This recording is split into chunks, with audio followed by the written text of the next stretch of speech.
The final signature felt less like a pen stroke and more like the closing of a circuit, a quiet, definitive click that sent a current of energy through 12 years of my life, 12 years of planning, of grinding, of building an empire for the sole purpose of this one singular moment.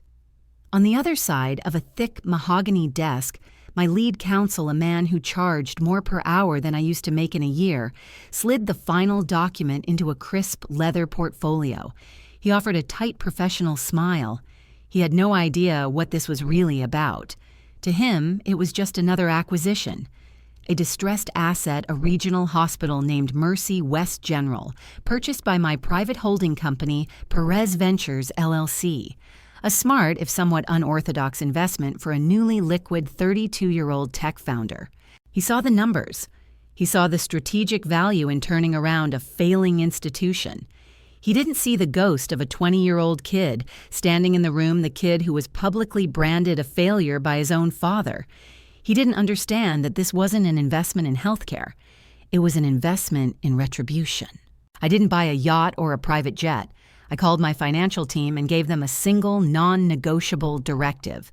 I want you to acquire a controlling stake in a hospital, I told them, Mercy West General, and I want it done silently. No one can know who the buyer is until the deal is final. And now it was final. Through Perez Ventures, LLC, a name I chose with a deliberate, bitter irony, I officially owned 62% of the hospital.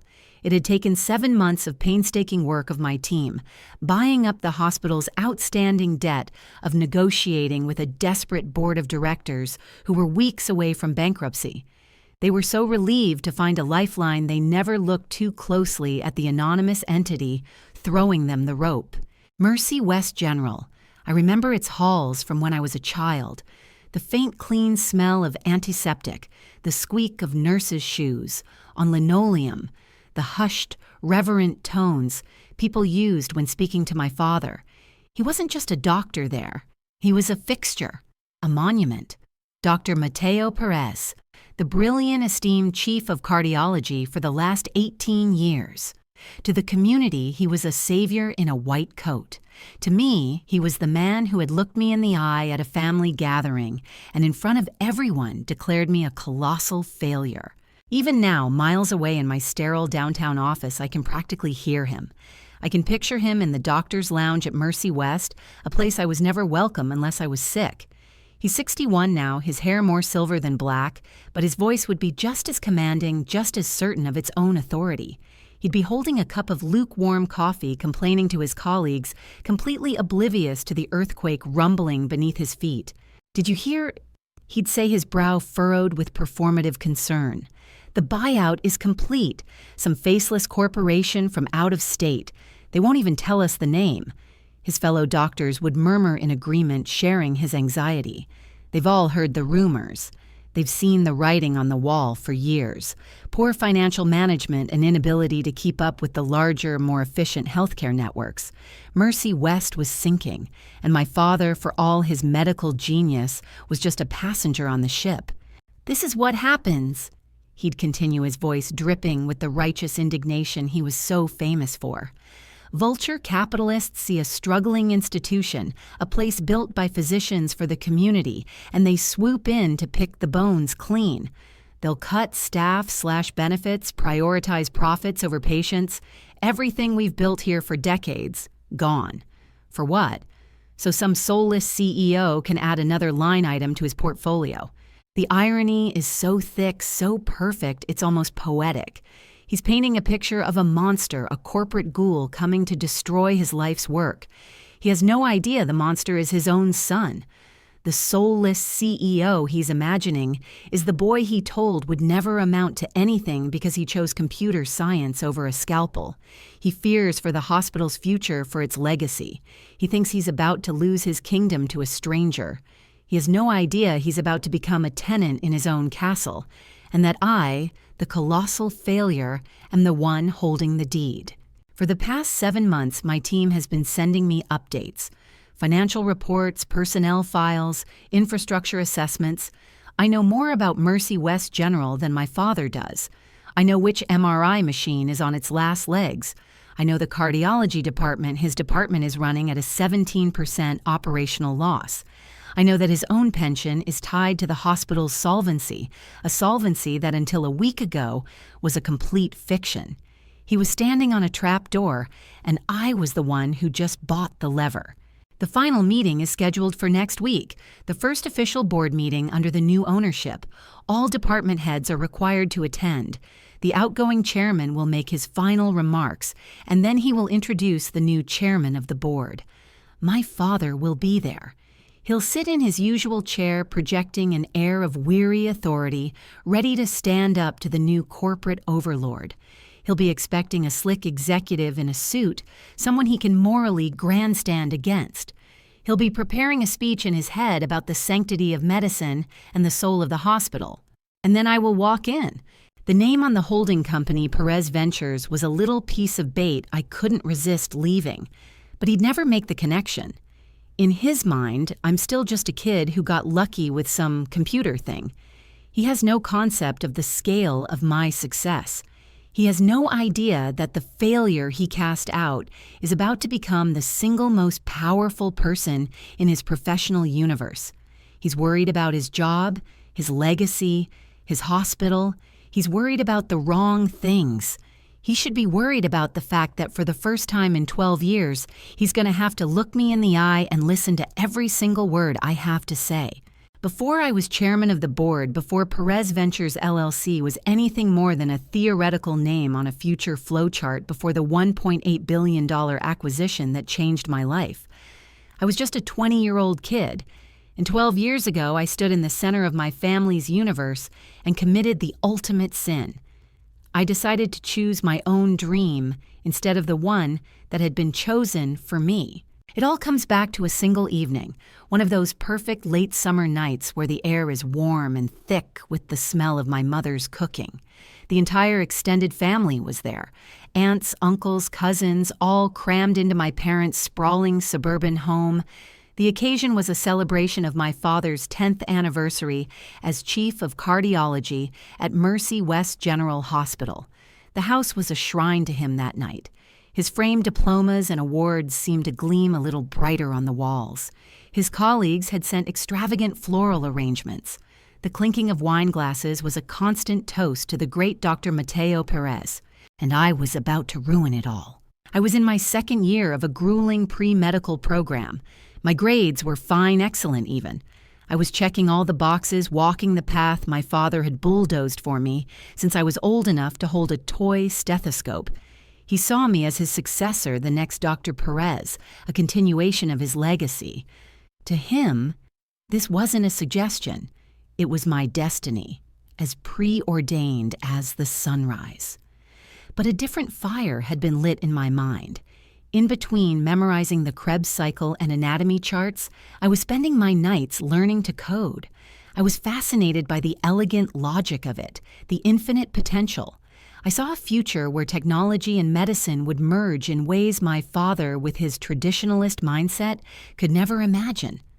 I saw a way to impact millions of lives at once, not just one patient at a time. I knew telling him would be difficult. I expected a lecture. I expected disappointment.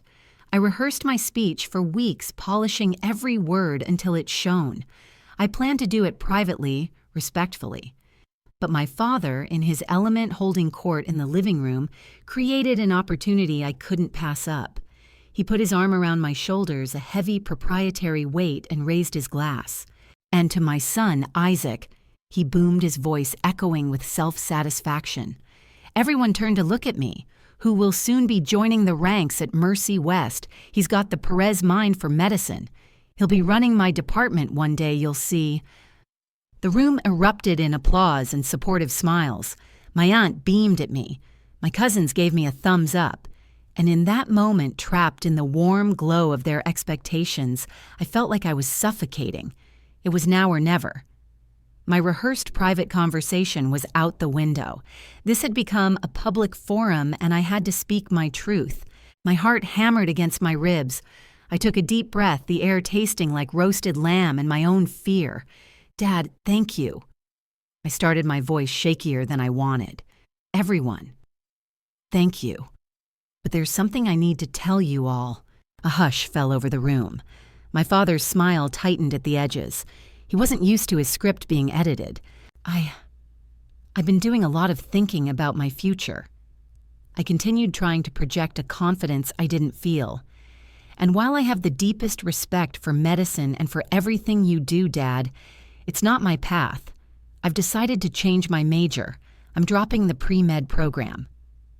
You could have heard a pin drop on the thick Persian rug. The silence was absolute, a vacuum where all the cheerful energy of the party had just been. My father slowly, deliberately removed his arm from my shoulder. The absence of his touch was colder than any winter wind. He stared at me, his expression unreadable for a moment. It was the calm before the storm. "You're... what?" he asked, his voice dangerously low. "I'm switching to a double major," I said, forcing myself to stand taller. "Computer science and business. I believe the future of healthcare isn't just in new procedures, but in new technologies, in predictive diagnostics, in systems that can analyze data on a massive scale. I want to build those systems. I want to revolutionize medicine from the outside."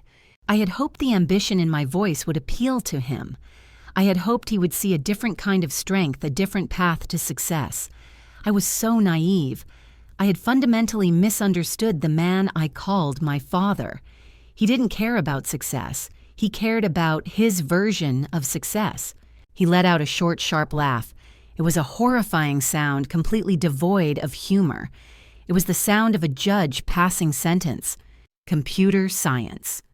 He scoffed, turning to the assembled family as if I were a particularly baffling specimen under a microscope. "He's throwing away a guaranteed future, a noble profession, a legacy, for computers to be a glorified repairman, a typist." The room filled with uncomfortable murmurs. My mother shifted on her feet, her eyes pleading with me to just take it back, to smooth things over. But I couldn't. "It's not like that, Dad," I insisted. "It's about innovation. It's about building something new." That was when he turned his full attention back to me. The mask of civility was gone. His face, which moments before had been beaming with pride, was now a thundercloud of pure, undiluted rage. "Building something." He spat the words at me. "You know what I built? I built a reputation. I built the best cardiology department in the state. I built a life for this family, a name that means something, a name that you are dragging through the mud with this childish fantasy." He took a step towards me, his finger jabbing the air between us. "I paid for tutors. I called in favors to get you into that program. I have spent 20 years of your life molding you, preparing you for a life of purpose, of respect, and you throw it back in my face at my own party in front of our entire family for what? For a video game. It's not a video game. It's AI. It's predictive modeling. I don't care what it is." He roared, his voice now filling every corner of the house. The silence from our family was no longer just awkward. It was terrified. No one dared to intervene. He was the king in his castle, and he would not be challenged. He looked around the room at all the faces watching us, and then his eyes settled back on me. He looked at me as if I was a stranger, as if I was something broken that he couldn't fix and now had to discard. The final words came out not in a shout, but in a cold, deliberate executioner's whisper that was somehow 1,000 times louder than his yelling. "You are a disappointment, Isaac. You are throwing away the greatest gift I have ever given you. You are choosing a path of irrelevance and failure." He paused, letting the weight of his judgment settle on me, on everyone. And then came the two words that would become the fuel for the rest of my life. The two words that would echo in my head for the next 12 years. "A colossal failure." He said it. Not to me, but to everyone. He announced it to the world. He stripped me of my identity as his son and heir, and branded me at age 20 a failure. He didn't just disagree with my choice. He invalidated my existence. I stood there frozen. The shame was a physical thing, a hot wave that washed over my entire body. I could feel the pitying stares of my aunts, the confused glances of my cousins. No one defended me. No one said a word. My mother looked at the floor, her hands clasped together, a silent portrait of helplessness. In that moment, I had never felt more alone. I didn't say another word. There was nothing left to say. I turned around, walked through the silent crowd that parted for me like I was a leper, went out the front door, and didn't look back. I got into my old beat-up car and just drove. I didn't know where I was going.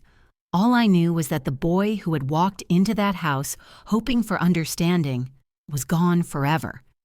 In his place was a young man with a wound so deep it would never fully heal. But as the miles passed and the hot tears of shame cooled on my face, something else began to form in the pit of my stomach. It was a cold, hard knot of resolve. He wanted me to be a failure, fine. He wanted to define me by that one word, fine. But I would not let it be his definition that stuck. I would forge my own. I would build something so massive, so undeniable, that it would one day eclipse his entire world. He thought medicine was the only path to power in healthcare. I would show him a new one. I would show him that the future he couldn't even comprehend was the one I was going to build. And one day he wouldn't be looking down on me. He would be looking up. That night, 12 years ago, Dr. Mateo Perez lost a son. But he created something far more dangerous in his place. He created his new boss. He just doesn't know it yet. The drive home that night was a blur, but the moment I walked into my tiny off-campus apartment, clarity hit me like a lightning strike. The shame was still there, a hot coal in my gut, but the resolve was now a fire, burning away the pain. He called me a failure. He defined my future. But you can't fail at a game you refuse to play. And I was about to change the game entirely. 2 years later, at the age of 22, I stood in a rented garage that smelled of oil and ambition, with a whiteboard full of algorithms. I had finished my degrees in computer science and business, fueled by caffeine and a relentless desire to prove him wrong. That day, I officially filed the incorporation papers for Ether AI Diagnostics. I chose the name deliberately. Ether, the classical element that fills the void. I was going to fill the void in medicine that my father, with his rigid traditions, couldn't even see. The next 9 years were a brutal, relentless grind. They were not glamorous. They were a montage of missed holidays, 100-hour work weeks, and a diet that consisted mostly of cheap pizza and instant noodles. While my former pre-med classmates were going through their residencies complaining about hospital cafeteria food, I was sleeping on a couch in my office, debugging code until my eyes burned. Every time I wanted to quit, every time an investor said no, every time a line of code broke, I would hear his voice in my head echoing in that crowded living room, a colossal failure. And I would get back to work. My company wasn't about replacing doctors. It was about making them better. Ether AI developed a predictive modeling system that could analyze millions of patient data points, lab results, genetic markers, medical images, and flag potential diseases, years before a human doctor might notice a symptom. It was the future. My father was an expert in the heart, a master of one organ. I was building a system that could see the entire human body as a single interconnected data stream. I was revolutionizing his field from the outside in a language he refused to learn. And it worked. By year 5, we were in a few small clinics. By year 7, we had contracts with major research institutes. By year 9, our diagnostic tools were considered the gold standard integrated into healthcare systems across the country. We were saving lives, not with a scalpel, but with an algorithm. Then exactly 1 year ago, the call came. A global pharmaceutical giant wanted to acquire us. They saw our technology not as a tool, but as the foundation for the next century of medicine. The negotiations were intense, but they wanted it badly. The final offer came in $1.8 billion. I remember seeing the number on the term sheet and feeling nothing at first. It was just a number. But then I realized what it was. It wasn't just money. It was power. It was freedom. It was the key to the final act of a play I had been writing in my head for over a decade. After the sale closed, I didn't buy a yacht or a private jet. I opened a new quiet private holding company, Perez Ventures LLC, and I gave my new financial team a single non-negotiable directive. I pointed to a name on a list of financially distressed regional hospitals. "I want that one," I said. "Mercy West General Hospital." My team was confused. "Isaac, it's a mess. Poorly managed, deep in debt, on the verge of insolvency. We could buy 3 more profitable hospitals for the same price." "I don't want a profitable hospital," I told them. "I want that one." For the next 7 months, Perez Ventures LLC moved in silence. We operated through shell corporations and third-party buyers. We bought up the hospital's outstanding debt from creditors at a discount. We quietly approached the original stakeholders, the physicians who were desperate for a way out, and bought their shares. My father, the chief of cardiology, would occasionally mention at strained family dinners, the few I bothered to attend, that the hospital was in trouble. He'd complain about budget cuts and rumors of some anonymous corporate buyout. He'd lament that some faceless entity was going to destroy the institution he had dedicated the last 18 years of his life to. I would just nod, sip my water, and say nothing. He had no idea the faceless entity he was terrified of was sitting right across the table from him. 1 week ago, the final piece fell into place. The last signature was dried. Perez Ventures LLC, my company, now held a 62% controlling stake in Mercy West General Hospital. The trap was set. The board meeting was called. Which brings us to today, the 0 point. I stood outside the main boardroom of Mercy West, the hospital where I was born, the place my father had worked for nearly 2 decades. I wasn't wearing a hoodie and jeans like the tech founder I used to be. I was in a custom-tailored navy suit that cost more than the car I drove in college. I was Isaac Perez, age 32, chairman of the board. Inside that room, my father, Dr. Mateo Perez, age 61, was sitting with the other department heads. I was told he'd been particularly vocal this morning, expressing his deep concerns about the new ownership to anyone who would listen. He was anxious, like everyone else, to finally meet the man who held their futures in his hands. The outgoing chairman, a man I'd only ever spoken to through lawyers, cleared his throat. I could hear his muffled voice through the heavy oak doors. "And while this has been a difficult transition, we believe the new ownership has the vision and the resources to lead Mercy West into a new era. It is my distinct honor to introduce you to the new majority owner and the chairman of the board of directors." That was my cue. I pushed the door open and walked in. The room was silent, all eyes turning to me. I saw a dozen faces, curious, worried, expectant. And then I saw his, my father's. He was sitting at the long mahogany table looking important, a pen in his hand, a frown of serious concentration on his face.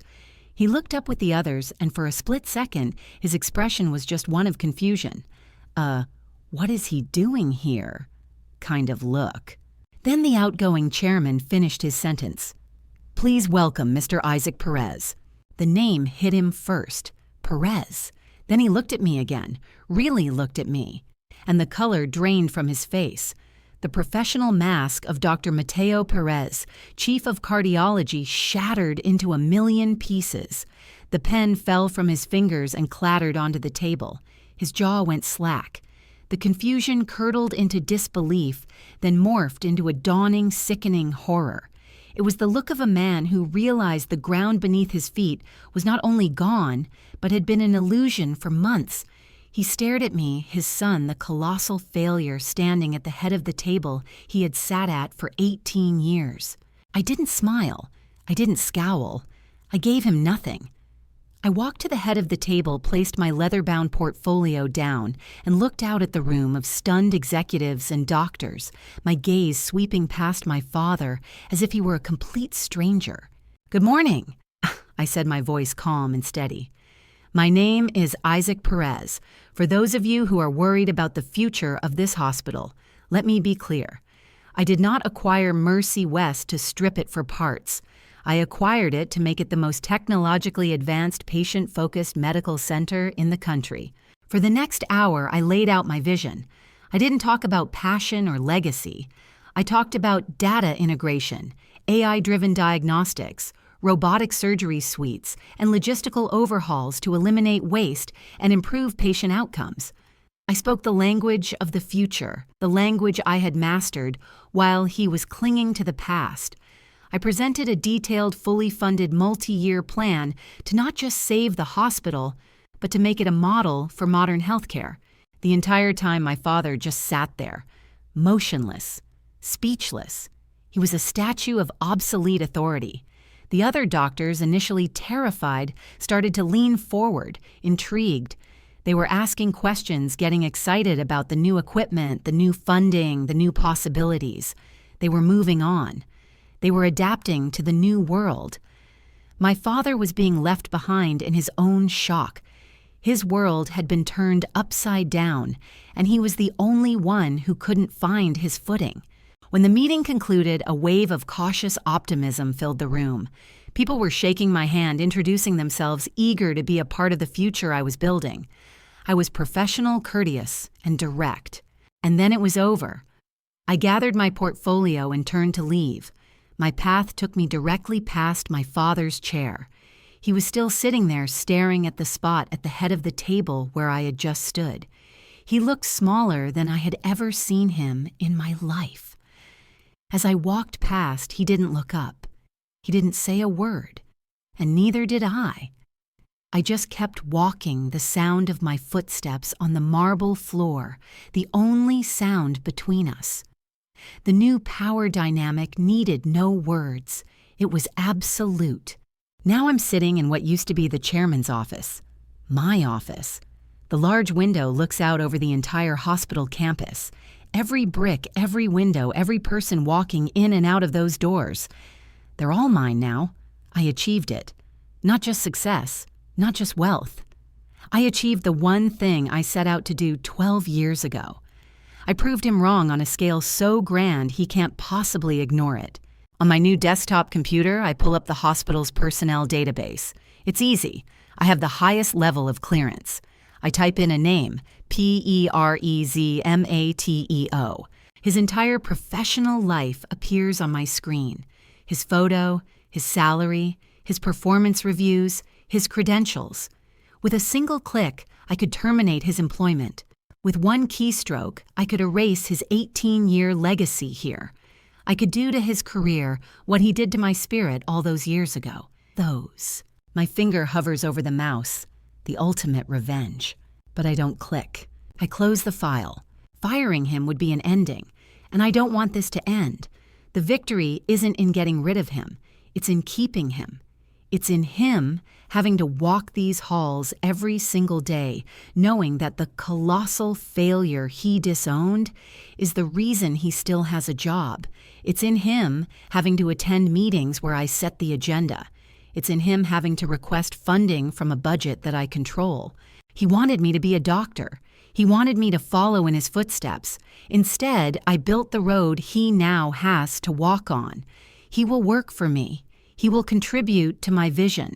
He will be a part of the world he refused to believe in, built by the son he refused to believe in. The failure is now his boss, and that is a victory that will last for the rest of his life.